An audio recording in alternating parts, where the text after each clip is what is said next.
Hello students, welcome to my channel. आज हम पढ़ने वाले हैं spin orbit interaction and doublet separation term. तो हम डबलेट सेपरेशन टर्म के लिए जो है हम डेरिवेशन करेंगे। तो हम पेनिट्रेटिंग नॉन पेनिट्रेटिंग ऑर्बिट्स के लिए दोनों के लिए अलग से हम जो है डबलेट सेपरेशन टर्म हम निकालेंगे। तो अभी हम शुरू करते हैं अपना टॉपिक। तो पहले हमें यही बताना चाहिए स्पिन ऑर्बिट इंटरेक्शन क्या होता है। जैसे कि मैंने आपको बताया है कि इलेक्ट्रॉन जो है वो क्या करता है, न्यूक्लियस के अराउंड रिवॉल्व करता है। तो उसका जो है उसे क्या कहते हैं, आपका ऑर्बिटल मोशन शो करता है। और इलेक्ट्रॉन अपनी ही एक्सिस के अबाउट क्या करता है, स्पिन करता है। तो उसका क्या होता है, स्पिन मैग्नेटिक मोमेंट होता है।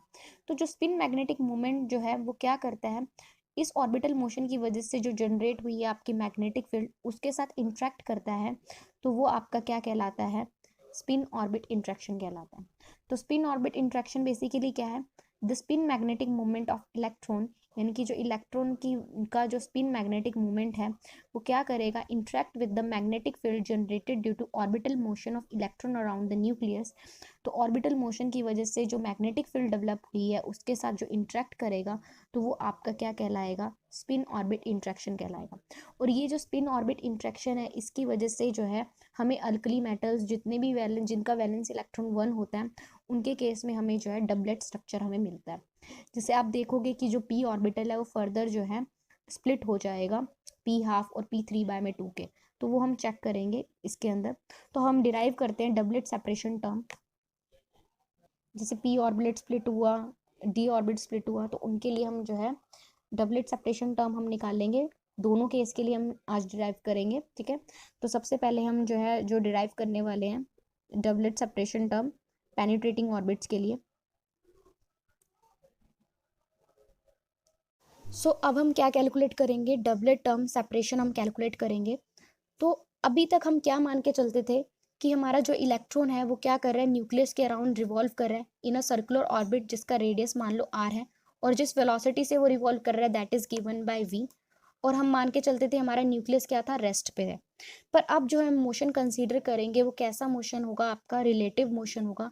इसका मतलब क्या है कि हमारा जो न्यूक्लियस है वो क्या कर रहा है, इलेक्ट्रॉन के अराउंड रिवॉल्व कर रहा है और -v वेलोसिटी से रिवॉल्व कर रहा है सर्कुलर ऑर्बिट में जिसका रेडियस मान लो r है। और यहाँ पे अब मान के चल रहे हैं कि जो हमारा इलेक्ट्रॉन है वो क्या है, रेस्ट पे है।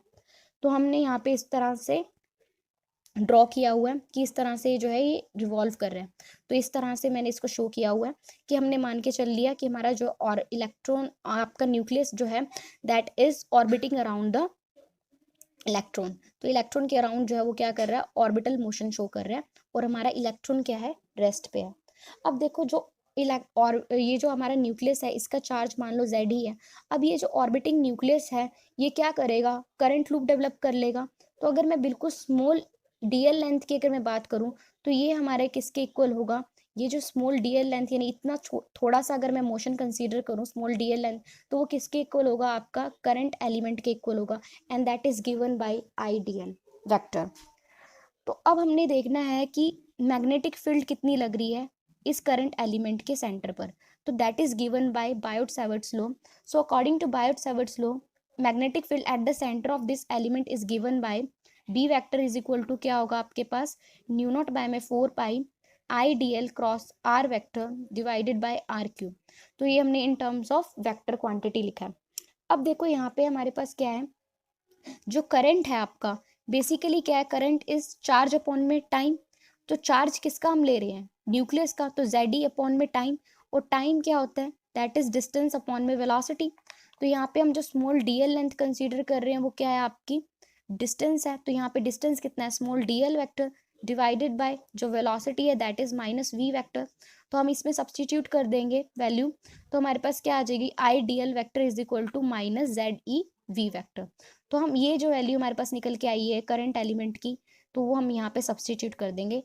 तो जब हम इक्वेशन नंबर स्टार में सब्सटीट्यूट करेंगे तो हमारे पास क्या आ जाएगा, B vector is equal to mu not by में 4 pi -ZeV cross R divided by R cube. Clear हो गया यहाँ तक। तो इसे कह लो इक्वेशन नंबर 1। अब हमारे पास ये, अब हमें पता है कि जो इलेक्ट्रोमैग्नेटिक फील्ड होती है that is moving with velocity equal to speed of light, ठीक है ना, स्पीड ऑफ लाइट के साथ ही मूव करती है। तो उससे हमारे पास एक रिलेशन होता है कि न्यू नॉट बाय में epsilon nought is equal to 1 by में सी स्क्वायर। तो यहाँ से हम क्या करेंगे, न्यू नॉट की वैल्यू निकाल लेंगे और न्यू नॉट की वैल्यू हमारे पास क्या निकल जाएगी, सी स्क्वायर एप्सिलॉन नॉट।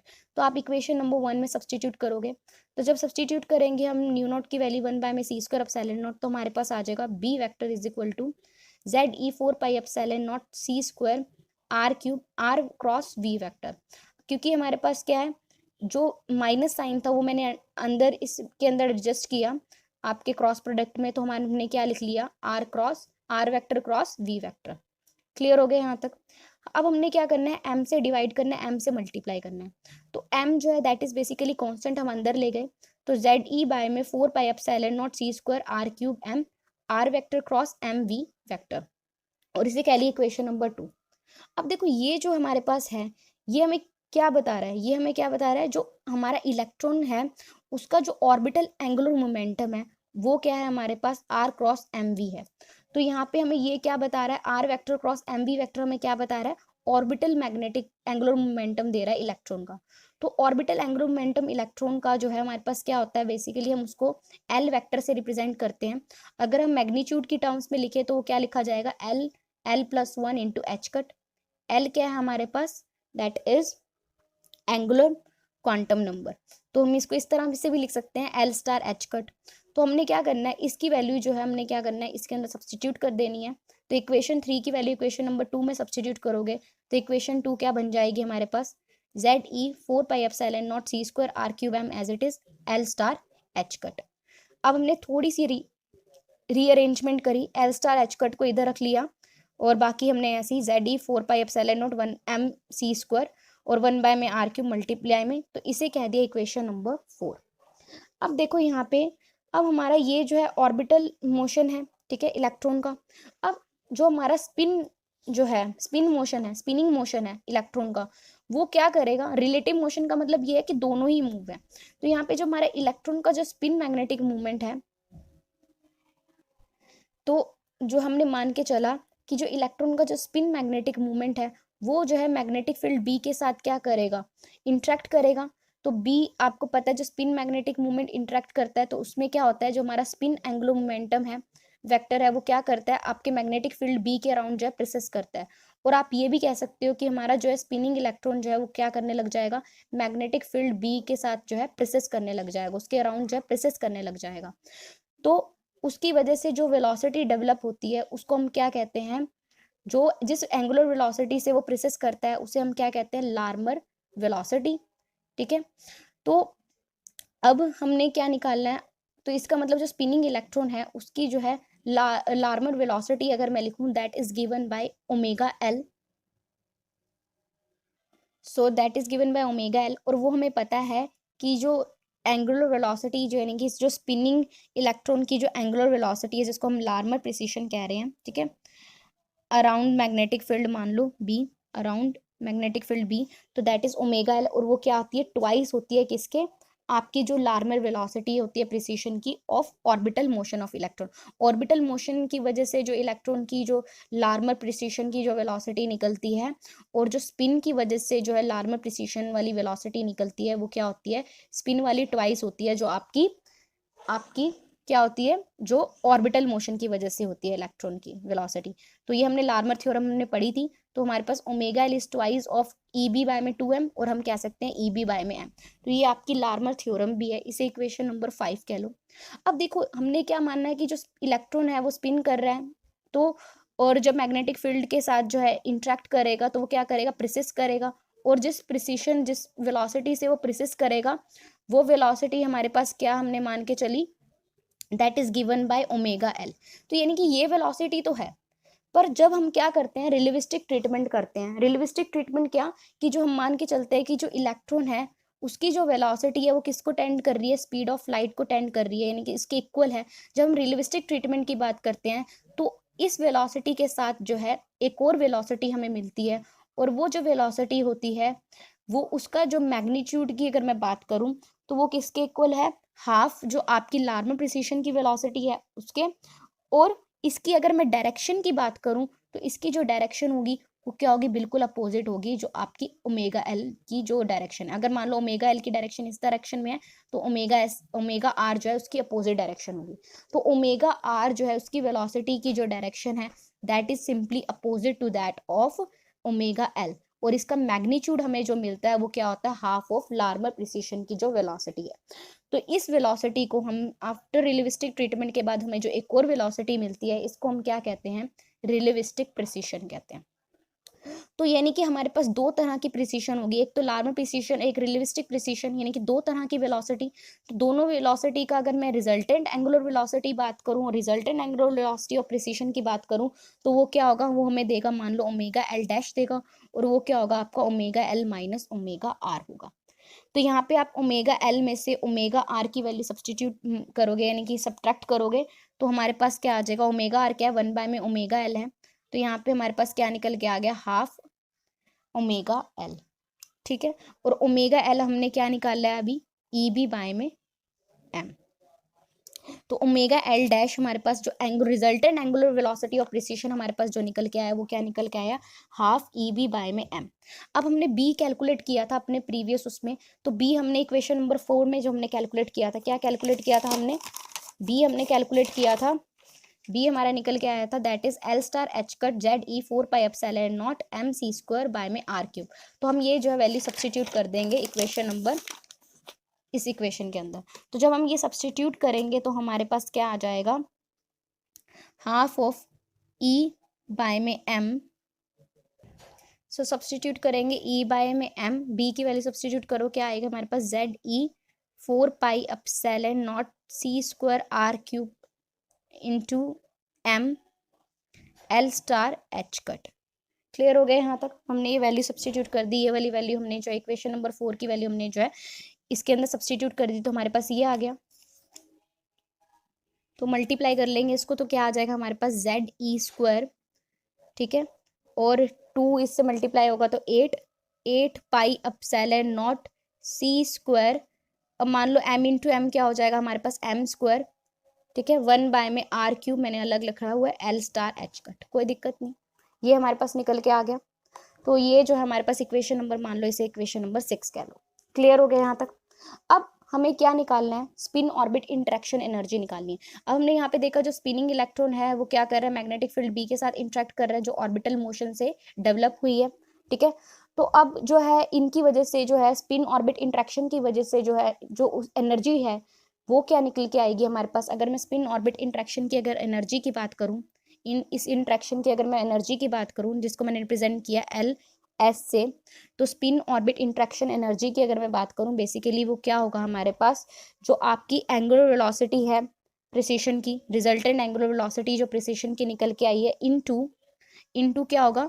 अब देखो यहाँ पे क्या हम लेंगे, जो प्रोजेक्शन लेंगे स्पिन, अब देखो इसमें हम प्रोजेक्शन किसका कंसीडर करेंगे, अगर मैं इसको थोड़े अच्छे तरीके से बनाऊं तो इस तरह से होगा ना हमारे पास, ये एस ऑर्बिटल है, ठीक है, ये मैग्नेटिक फील्ड बी है, ये दोनों इंटरेक्ट कर रहे हैं ना, तो ये स्पिन इसके अराउंड क्या कर रहा है, प्रेसेस कर रहा है। तो इसका प्रोजेक्शन अगर मैं इसके ऊपर देखूँ तो ये हमें इसका प्रोजेक्शन, हमें एस वेक्टर का प्रोजेक्शन हमें क्या लेना पड़ेगा, बी के ऊपर लेना पड़ेगा। तो हम क्या करेंगे, जो हमारा स्पिन ऑर्बिट इंटरेक्शन एनर्जी वो क्या निकल के आएगी, वो एंगुलर प्रोडक्ट होगा, वो प्रोडक्ट होगा किसका, एंगुलर वेलोसिटी प्रिसिशन की into projection off spin angular momentum on magnetic field, ठीक है ना, मैग्नेटिक फील्ड के ऊपर जो है स्पिन का जो प्रोजेक्शन। और मैंने आपको बताया था इसका प्रोजेक्शन हमें वैसे एमएस देता है, ठीक है, और हमने ये कैलकुलेट भी किया था कि ये हमारे पास एक्चुअल में क्या निकल के आता है। तो ये हमारे पास कैलकुलेट करके हमारे पास जो निकल के आता है S star H cut cos of L star S star, ठीक है। तो ये हमारे पास निकल के आता है, ये हमें याद होना चाहिए आपको, ठीक है ना। तो क्या निकल के आता है S star H cut, M S is basically क्या है, एस स्टार एच कट, ठीक है, और कॉस ऑफ जो एंगल बिटवीन है आपका एल और एस के बीच में जो एंगल है वो, ठीक है। तो यहाँ पे हमारे पास एस स्टार भी आपको पता है, एस स्टार क्या है यहाँ पे हमारे पास, S star is basically under root of S S plus 1 into H cut, कोई दिक्कत नहीं। और यहाँ पे कॉस जो है ये that is the angle between L and S vector, L और एस के बीच का जो एंगल है वो हमारे पास क्या कॉस है, ठीक है। तो इस इक्वेशन को आप इक्वेशन नंबर मान लो 7 है। तो हम क्या करेंगे, इस इक्वेशन का यूज़ ओमेगा एल डैश का यूज़, यानी कि जो हमारे पास रिजल्टेंट एंगुलर वेलोसिटी जो हमारे पास निकल के आई थी, इसका यूज़ करेंगे स्पिन ऑर्बिट इंटरेक्शन एनर्जी के अंदर। तो हमारे पास स्पिन ऑर्बिट इंटरेक्शन एनर्जी किस तरह से लिखी जाएगी, ओमेगा एल डैश की वैल्यू आप सब्सटीट्यूट कर दोगे तो क्या आ जाएगा, Z E square 8 pi epsilon not C square M square, यहाँ से हम सब्सटीट्यूट कर रहे हैं।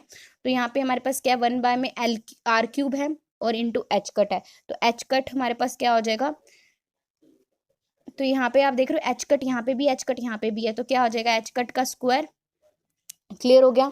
1 बाय में आर क्यूब रहेगा और हमारे पास क्या रह जाएगा आपका एल स्टार और L star, L star S star cos of L star into S star.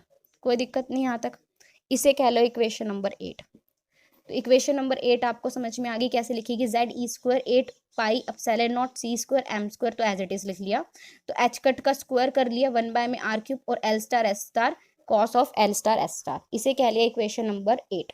तो ये क्या है हमारे पास, spin orbit orbit interaction energy, interaction energy, clear हो गया यहाँ तक। अब यहाँ पे जो हमारा आर हम जो ले रहे हैं सर्कुलर ऑर्बिट, ये जो है हर बार क्या हो रहा है, चेंज हो रहा है, क्योंकि ये जो है हमारा आर जो है वो किसका फंक्शन है हमारे पास, ये फंक्शन है जेड का फंक्शन है, एन का फंक्शन है और एल का फंक्शन है। तो इसके साथ जो है डिपेंड करता है, आर जो है इनके ऊपर डिपेंड करता है, जेड के ऊपर, एन के ऊपर और एल के ऊपर। तो हमें क्या करना पड़ता है, ये हर बार चेंज हो रहा है, तो हमें इसका क्या लेना पड़ता है, एक एवरेज कंसीडर करना पड़ता है। तो हमें क्या लेना पड़ेगा, इसका एवरेज कंसीडर करना पड़ेगा। तो ये जो एनर्जी होगी इसको भी हम क्या कहेंगे, एवरेज एनर्जी। जब हम इसका एवरेज लेंगे ना, तो ये जो हमें क्या लेना पड़ेगा, इसका इस रेडियस का हमें क्या कंसीडर करना पड़ेगा, एवरेज कंसीडर करना पड़ेगा। तो ये जो हमारे पास इंटरेक्शन एनर्जी आएगी वो क्या कहलाएगी, आपकी एवरेज इंटरेक्शन एनर्जी आएगी। तो इसकी जो एवरेज जो अगर हम कंसीडर कर रहे हैं ना, ये मैं डायरेक्ट फॉर्मूला लिख रही हूँ बच्चे, जब आगे आप फर्दर क्लासेस में आगे बढ़ोगे तो आपको ये हम सिखाएंगे कि किस तरह से जो है इसका एवरेज कैलकुलेट करते हैं। तो अभी मैं डायरेक्ट लिखूंगी, तो यहाँ पे जो एनर्जी हमारे पास कहलाई जाएगी वो आपकी क्या कहलाई जाएगी, आपकी एवरेज इंटरेक्शन एनर्जी कहलाई जाएगी, एवरेज इंटरेक्शन एनर्जी कहलाई जाएगी। क्योंकि हमने क्या किया है कि हमारा जो आर है वो हर बार चेंज हो रहा है, तो हमने इसका क्या ले लिया, एवरेज ले लिया। तो इसकी वैल्यू भी हम बताएंगे आपको क्या होती है, डायरेक्ट आपको लर्न करनी है। तो ये हमने इसका एवरेज ले लिया, तो हमने इसको किससे रिप्रेजेंट किया, बार से, ठीक है। तो 1 बाय में आर क्यूब, ठीक है, L star S star cos of L star into S star. तो ये हमारे पास इसे इक्वेशन नंबर 9 कह लो। और ये जो एवरेज हमने जो लिया है, ये जो एवरेज अगर मैं बात करूं तो ये कहाँ से आता है, आपका पर्टर्बेशन थ्योरी से आता है। ये भी एक थ्योरी है जो आपको फर्दर हायर क्लास में आपको पता लगेगी, ठीक है। तो अभी हम इसमें नहीं जाएंगे। तो पर्टर्बेशन थ्योरी से आप कैलकुलेट करते हो इस एवरेज आर की वैल्यू, और वो जो एवरेज आर की वैल्यू जो हमारे पास निकल के आती है वो निकल के आती है Z cube A naught cube N cube L L plus 1/2 L plus 1। तो ये आपको याद रखनी है, इसे कह लो इक्वेशन नंबर 10। तो यहाँ पे हमने क्या किया, हमने देखा कि आर जो है वो फंक्शन है जेड का, एन का और एल का, हर बार क्या हो रहा है, चेंज हो रहा है। तो हमने जो है हमारी एनर्जी में भी क्या होंगे, चेंजेस आएंगे, एनर्जी इसके ऊपर डिपेंड कर रही है। तो हमने क्या लिख लिया, एवरेज एनर्जी लिख ली, और हमने क्या यूज़ किया, इसकी एवरेज हमने जो है इसकी वैल्यू ली। तो एवरेज हमारे पास एनर्जी यानी एवरेज आर की वैल्यू जो है वो कैसे कैलकुलेट करी, हमने पर्टर्बेशन थ्योरी से कैलकुलेट करी, और वो क्या निकल के आई, Z cube A naught cube N cube L L plus half into L plus 1। इसी के वैल्यू कह लिया इक्वेशन नंबर 10। और यहाँ पे ए नोट क्या है, बोहर का फर्स्ट रेडियस है, ठीक है। अब हमें पता है कि हमने यहाँ पे वेक्टर एटम मॉडल हमने पढ़ा था, तो हमने क्या बोला था कि जो हमारा एल है और एस है वो क्या करता है, रिजल्टेंट जे, यानी कि जो मैग्नेटिक फील्ड का जो टोटल एंगुलर मोमेंटम हमें मिलता है, यानी कि रिजल्टेंट जे हमें जो मिलता है एल और एस का जब इंटरेक्ट करने के बाद, तो एल और एस जो है बेसिकली क्या करते हैं, अपने रिजल्टेंट जे के अराउंड जो है क्या करते हैं, प्रेसेस करते हैं। हमने ये देखा था। तो यानी कि जो एंगल हमने मान के यहाँ पे चला है, एल और एस के बीच का जो एंगल है वो हमेशा क्या रहता है, फिक्स रहता है। तो अगर हम यहाँ से लिखें, कोसाइन लॉ लगाएं, हमने मान के चला कि वेक्टर मॉडल ऑफ एटम से हमने मान के चला कि जो एल है और जो आपका एस है, अगर मैं ड्रॉ भी करूं तो इस तरह से आएगा आपके पास। तो यहाँ पे आप देख रहे हो स्पिन जो आपका एंगुलर मोमेंटम है और आपका ऑर्बिटल एंगुलर मोमेंटम है वो क्या करते हैं, रिजल्टेंट एंगुलर मोमेंटम के अबाउट जो है क्या करने लग जाते हैं, प्रेसिस करने लग जाते हैं। तो जब ये प्रेसिस करेंगे ना, तो एल और एस के बीच का जो एंगल होगा वो कभी चेंज नहीं होगा, वो हमेशा क्या रहेगा, आपका फिक्स रहेगा। तो यहाँ पे अगर हम कोसाइन लॉ लगाएं, यूजिंग कोसाइन लॉ, तो हमारे पास क्या आ जाएगा, हमारे पास आ जाएगा कि जे स्टार का square is equal to L star का स्क्वायर प्लस में एस स्टार का स्क्वायर प्लस ट्वाइस ऑफ किसके बीच का एंगल हम कंसीडर करेंगे अब यहाँ पे आपका cos of L star S star का। ठीक है, तो ये हमेशा क्या रहेगा, फिक्स रहेगा। तो हम इस तरह से इसको लिख सकते हैं कि जे स्टार का स्क्वायर किसके इक्वल है, एल स्क्वायर स्टार का स्क्वायर प्लस एस स्टार का स्क्वायर के equal plus 2ls cos L S. ठीक है, अब यहाँ से हमें क्या कैलकुलेट करना है, हमें क्या कैलकुलेट करना है, एल स्टार एस स्टार और cos L star S star, हमें ये कैलकुलेट करना है क्योंकि हमें इसकी वैल्यू चाहिए। हम उसके अंदर सब्सटीट्यूट करेंगे जो हमने इक्वेशन पहले निकाली हुई थी। ठीक है, तो हमने यहाँ से हमने ये वैल्यू निकाली तो क्या आ जाएगा, J star square minus L star square minus S star का स्क्वायर डिवाइडेड बाय क्या हो जाएगा आपका इक्वेशन नंबर, डिवाइडेड बाय क्या हो जाएगा 2। तो यहाँ पे हमारे पास जो एवरेज इंट्रैक्शन एनर्जी निकल के आई थी जिसको हमने इक्वेशन नंबर 9 बोला था, इसके अंदर जो हम इसकी वैल्यू सब्सटीट्यूट कर देंगे। ठीक है, तो L star S star cos L star S star की वैल्यू हम सब्सटीट्यूट करेंगे तो हमारे पास क्या हो जाएगा, जब हम सब्सटीट्यूट करेंगे वैल्यू तो वैल्यू क्या निकल के आई है, जे स्टार का स्क्वायर माइनस एल स्टार का स्क्वायर माइनस एस स्टार का स्क्वायर डिवाइडेड बाय 2। तो हमारे पास एवरेज जो हमारे पास इंट्रैक्शन एनर्जी निकल के आएगी, तो इसको एवरेज यहाँ पे बच्चे इसको एवरेज से रिप्रेजेंट करना है। ठीक है ना, एवरेज इंट्रैक्शन एनर्जी तो निकल के आएगी, वो क्या हो जाएगी आपके पास, सब्सटीट्यूट करोगे आप तो यहाँ पे ये तो as it is J Z E square H cut का square divided by 8 pi epsilon naught C square M square, तो एज इट इज आ जाएगा आपके पास। ठीक है, बट यहाँ पे हमारे पास क्या हो जाएगा, आपने क्या करना है, आर क्यूब की वैल्यू भी सब्सटीट्यूट कर देनी है इसके अंदर, 1 बाय में आर क्यूब की वैल्यू भी, तो 1 बाय में आर क्यूब की वैल्यू भी आप सब्सटीट्यूट कर दोगे तो क्या आ जाएगा, जेड क्यूब बाय में हमारे पास क्या हो जाएगा, ए नॉट का cube N cube L L plus half और एल प्लस 1। ठीक है, इन टू क्या करना है हमें, इसकी वैल्यू हम जो निकाली थी वो क्या निकाली थी, जे स्टार का स्क्वायर माइनस एल स्टार का स्क्वायर माइनस एस स्टार का स्क्वायर डिवाइडेड बाय 2। ठीक है, तो ये हमारे पास आ गया। तो यहाँ पे आप देख रहे हो ये क्या बन गया, Z4 बन गया हमारे पास। और अब हम जो है क्या करने वाले हैं, इसको इस तरह से लिख रहे हैं। तो अब आप इसको इस तरह से लिख रहे हो, देखो हमारे पास क्या क्या कैंसिल हो सकता है, कुछ ऐसा है जो कैंसिल हो सकता है, कैंसिल छोड़ो, अभी हम इसको कुछ इस तरह से लिख रहे हैं। देखो HC ये क्या बन गया, Z4।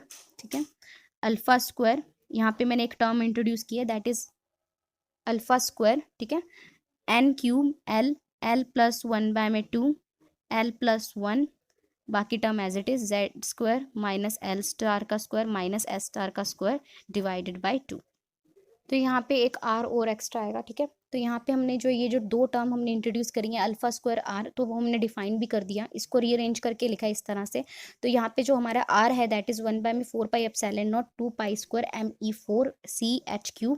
ठीक है, और हमारे पास अल्फा जो हमारे पास निकल के आया है वो क्या निकल के आया आपके पास, 1 बाय में 4 pi epsilon not 2 pi E2CH। ये जो टर्म्स है ना, ये टर्म्स आपको लर्न होनी चाहिए। जैसे ये क्या हमारा रेडबर्ग कांस्टेंट है। ठीक है, इसके अंदर हमने रेडबर्ग कांस्टेंट इस तरह से इसको रीअरेंज करके लिखा कि रेडबर्ग कांस्टेंट आया हमारे पास, और अल्फा भी आपको पता है that is fine structure constant, तो ये भी हमने डिराइव किया हुआ है, हमने निकाला हुआ ना E2 2 pi epsilon not CH, that is basically E2। आप एक वैल्यू लर्न कर लो कोई सी भी, alpha is equal to E2 by में 2 पाई एप्सिलॉन नॉट CH, और इसकी वैल्यू हमने क्या लर्न कर रखी है, ME4, तो ME4 8 epsilon not square H3C ये लर्न कर रखी है, तो आप ये भी लिख सकते हो। ठीक है, दोनों लिख सकते हो आप, ये बताने के लिए कि हमने इस टर्म को इस तरह से लिखा है। क्लियर हो गया, तो यहाँ पे ये आर हमारे पास क्या रेडबर्ग कांस्टेंट है और अल्फा क्या है हमारे पास, that is fine structure constant. ठीक है, अब हम जो है हमारे पास जो टर्म वैल्यूज होती है ना, ये जो थी ये तो एवरेज इंट्रैक्शन एनर्जी निकल के आई। जो टर्म वैल्यू हम निकालते हैं ना, वो बेसिकली क्या होता है, उसको हम वेव नंबर में एक्सप्रेस करते हैं। ठीक है, तो वो क्या होता है आपका जो इंट्रैक्शन एनर्जी है, जो आपकी इंट्रैक्शन एनर्जी निकल के आई है उसका क्या होता है, नेगेटिव होता है। तो टर्म वैल्यू क्या होती है, जो आपकी इंट्रैक्शन एनर्जी निकल के आई है उसका क्या होता है, नेगेटिव होता है, और उसको हम किस में एक्सप्रेस करते हैं, वेव नंबर में। तो जब हम टर्म वैल्यू एक्सप्रेस करेंगे तो टर्म वैल्यू को आप रिप्रेजेंट करोगे इस तरह से। ठीक है ना, ये इसका सिंबल है, और ये क्या होगा, negative of this divided by आपको किससे करना पड़ेगा, HC से। जब आप HC से डिवाइड कर दोगे तो हमारे पास क्या आ जाएंगी, टर्म वैल्यूज आ जाएंगी। ठीक है, तो ये क्या कहलाएंगी, आपकी टर्म वैल्यूज कहलाएंगे। तो हमें क्या करना है, इसकी एवरेज को हमने डिवाइड करना है HC से। ठीक है, तो that is negative of interaction energy divided by HC। तो ये क्या है हमारे पास टर्म वैल्यूज हैं, और ये किस में आएंगी हमारी, इन टर्म्स ऑफ वेव नंबर। ठीक है ना, वेव नंबर में आएंगी। ठीक है, तो यहाँ पे हमारे पास क्या आ जाएगा, तो यहाँ से हमारे पास क्या आ जाएगा, इसकी वैल्यू आप सब्सटीट्यूट करोगे, तो इसकी वैल्यू जब हम सब्सटीट्यूट करेंगे तो हमारे पास क्या आ जाएगा, minus H C Z four alpha square R by में N cube L L plus half L plus one Z square minus L square minus S square by में 2। अब देखो एच सी से हमने डिवाइड भी किया, सॉरी पॉजिटिव, लेकिन H C से डिवाइड भी किया, तो एच सी से एच सी क्या हो जाएगा, कैंसिल हो जाएगा। तो हमारे पास क्या आ जाएगा, टर्म वैल्यू हमारे पास क्या निकल के आ जाएगी, minus R alpha square Z four N cube L plus half L L L plus one Z J square minus L square minus S square का स्टार डिवाइडेड बाय 2। ठीक है, तो इसको हम कह सकते हैं दैट इज माइनस, इस तरह से भी प्रेजेंट कर सकते हो इस सिंबल से। अब ये जो यहाँ से हमारे पास क्या निकल के आ जाएगा, तो ये जो स्पिन ऑर्बिट इंट्रैक्शन एनर्जी है, इसको हम जो है ये जो सिंबल से रिप्रेजेंट कर रहे हैं, ये सिंबल आपका क्या कहलाता है, गामा फैक्टर। तो यहाँ से हमारे गामा फैक्टर किस तरह से डिफाइन है, gamma is equal to A dash J star का स्क्वायर माइनस एल स्टार का स्क्वायर माइनस एस स्टार का स्क्वायर डिवाइडेड बाई 2। तो इसे कह लो इक्वेशन नंबर 15। यहाँ पे हमने जो ए डैश लिया है वो क्या है आपके पास, R alpha square Z four divided by N cube L L plus में 1/2 इंटू एल प्लस 1। ठीक है ना, तो हमने इस पूरी टर्म को माइनस ऑफ दिस सिंबल लिखा था, और ये जो सिंबल है वो क्या हमारे पास निकल के आया है, हमारे पास वो हमारे पास निकल के आया है गामा फैक्टर। ठीक है, तो स्पिन ऑर्बिट इंट्रैक्शन एनर्जी को आप क्या कह सकते हो, गामा फैक्टर भी कह सकते हो। तो अगर मुझे किसी भी फाइन स्ट्रक्चर लेवल का अगर मुझे टर्म वैल्यू लिखनी है तो वो कैसी लिखी जाएगी, gamma is equal to gamma naught minus gamma. तो यहाँ वो कैसे लिखी जाएगी, जैसे मैं गामा डैश से रिप्रेजेंट कर दूँ इसे, यहाँ गामा से ही, तो गामा नॉट माइनस गामा। तो यानी कि क्या कह रखा है कि जो हम क्या मान लेंगे, जो स्पिन ऑर्बिट इंट्रैक्शन एनर्जी है बेसिकली क्या मेज़र करती है कि जो हमारी ये स्पिन ऑर्बिट इंट्रैक्शन है वो एक हाइपोथेटिकल लेवल से कितनी डिस्टेंस पे है या कितना सेपरेटेड है। तो हम एक हाइपोथेटिकल लेवल हम कंसीडर करेंगे और उससे हम देखेंगे कि हमारा ये गामा जो है कितना सेपरेटेड है। ठीक है ना, तो वो हमें क्या दे देगा, term value for fine structure level. तो अभी आप कैलकुलेट करोगे तो आपको अच्छे से समझ में आ जाएगा। तो इससे क्या है इक्वेशन नंबर 16। सो मैंने यहाँ पे 14 और 16 इक्वेशन जिसका हमारा यूज़ होना है, मेनली 14 इक्वेशन का यूज़ होना है, तो वो हमने लिख ली है। तो वो क्या है हमारे पास, gamma is equal to A dash J star का स्क्वायर माइनस एल स्टार का स्क्वायर माइनस एस स्टार का स्क्वायर डिवाइडेड बाई 2, जिसको आप ये भी कह सकते हो स्पिन ऑर्बिट इंट्रैक्शन एनर्जी। तो अब यहाँ पे देखो हमारे पास क्या है, डबलेट है। अगर हम डबलेट की बात करते हैं, हमें जो है पी का क्या मिलता है, डबलेट मिलता है। तो डबलेट मतलब क्या होता है कि यहाँ पे हमारा जो P है इसका L अगर ऑर्बिटल क्वांटम नंबर की बात करूँ तो 1 होता है, और S क्या है हमारे पास, वो स्पिन हमेशा फिक्स रहेगी, दैट इज़ 1/2। J आपका क्या रहेगा, हमेशा L प्लस S से L माइनस S तक लाई करेगा, तो क्या हो जाएगा 1 प्लस में 1/2 यानी कि 3/2, और 1 माइनस 1/2 दैट इज़ 1/2। तो आप देख रहे हो J की हमारे पास दो वैल्यूज़ आई हैं, क्या वैल्यूज़ हैं, एक तो 3/2 और एक क्या है 1/2। तो हमारा जो P लेवल है वो किस में स्प्लिट हो गया, दो लेवल्स में स्प्लिट हो गया। तो अब हम देखेंगे कोई भी हाइपोथेटिकल लेवल हम कंसीडर करेंगे, उससे हम देखेंगे कि ये दोनों लेवल्स कैसे सेपरेटेड हैं। ठीक है, तो उसको निकालने के लिए हमें क्या कैलकुलेट करना पड़ेगा, ये कैलकुलेट करना पड़ेगा, गामा कैलकुलेट करना पड़ेगा। तो गामा हमारे पास क्या था, यानी कि spin orbit interaction energy calculate करनी पड़ेगी। वो क्या है हमारे पास, ए डैश इंटू जे स्टार का स्क्वायर माइनस एल स्टार का स्क्वायर माइनस एस स्टार का स्क्वायर डिवाइडेड बाई 2। तो हमारे पास जो जे स्टार है वो क्या है, बेसिकली जे प्लस 1। एक मैंने पीछे से जो है आपका, जब मैंने आपको कराया था अभी थोड़े टाइम पहले, तो मैंने एस स्टार को मैंने ना लिख दिया था S plus 1 under the root into H cut, that is basically S star H cut. तो एस स्टार की अगर मैं वैल्यू की बात करूँ दैट इज बेसिकली क्या, under root of S plus में 1। ठीक है, तो ये करेक्ट कर लेना पीछे अपना। तो यहाँ से हमारे पास क्या आ जाएगा, तो जे 3/2 के लिए कैलकुलेट करोगे जब, तो हमारे पास गामा निकल के आएगा A dash into J plus 1 minus S plus 1 L plus 1 divided by 2। तो जे आप पुट करोगे 3/2 प्लस 1 यानी कि 5/2 माइनस एस पुट करोगे 1/2 और 1/2 प्लस 1 यानी कि 3/2 माइनस 1 और एल प्लस 1 यानी कि 2 डिवाइडेड बाई 2। एलसीएम क्या आ जाएगा, 4 4 2 8। तो यहाँ पे क्या आ गया 15 माइनस 3 माइनस 4 2 8। तो यहाँ पे हमारे पास क्या आ जाएगा, ए डैश बाय में 2। ऐसे ही जब जे 1/2 के लिए आप कैलकुलेट करोगे तो हमारे पास क्या निकल के आ जाएगा, ए डैश, तो 1/2 पुट करोगे तो 1/2 इंटू 1/2 प्लस 1 यानी कि 3/4। ये भी वहीं आएगा 3/4, और ये क्या आ जाएगा एल प्लस 1 यानी 1 1 प्लस 1 यानी कि 2। डिवाइडेड बाय 2, ये कैंसिल हो जाएगा, तो क्या आ जाएगा माइनस ए डैश। तो माइनस 2a डैश बाय में 2 यानी कि माइनस ए डैश। तो हमने देखा, अब हम क्या करेंगे, इस तरह से इस डबलेट को इस तरह से शो कर सकते हैं हम कि ये हमने एक हाइपोथेटिकल सेंटर ऑफ ग्रेविटी हमने कंसीडर कर ली, ठीक है। तो हमने hypothetical centre of gravity consider करी। अब इससे देखेंगे कि कैसे जो है ये जो डबलेट हमारे पास आया P3/2 और P1/2, ये कैसे एक दूसरे से सेपरेटेड है, ठीक है। तो देख रहे हो आप कि ये जो है P3/2 किससे सेपरेटेड है, आपका हाफ ए डैश से सेपरेटेड है, और P1/2 किससे सेपरेटेड है, ए डैश से सेपरेटेड है। तो हम इस तरह से इसको शो कर सकते हैं। क्लियर हो गया। ऐसे ही हम क्या करेंगे, डी का देखते हैं, डी का डबलेट हम देखते हैं कैसे सेपरेटेड है। तो डी हमारे पास क्या है, L2 है, S क्या है, वही हमारे पास हाफ रहेगा।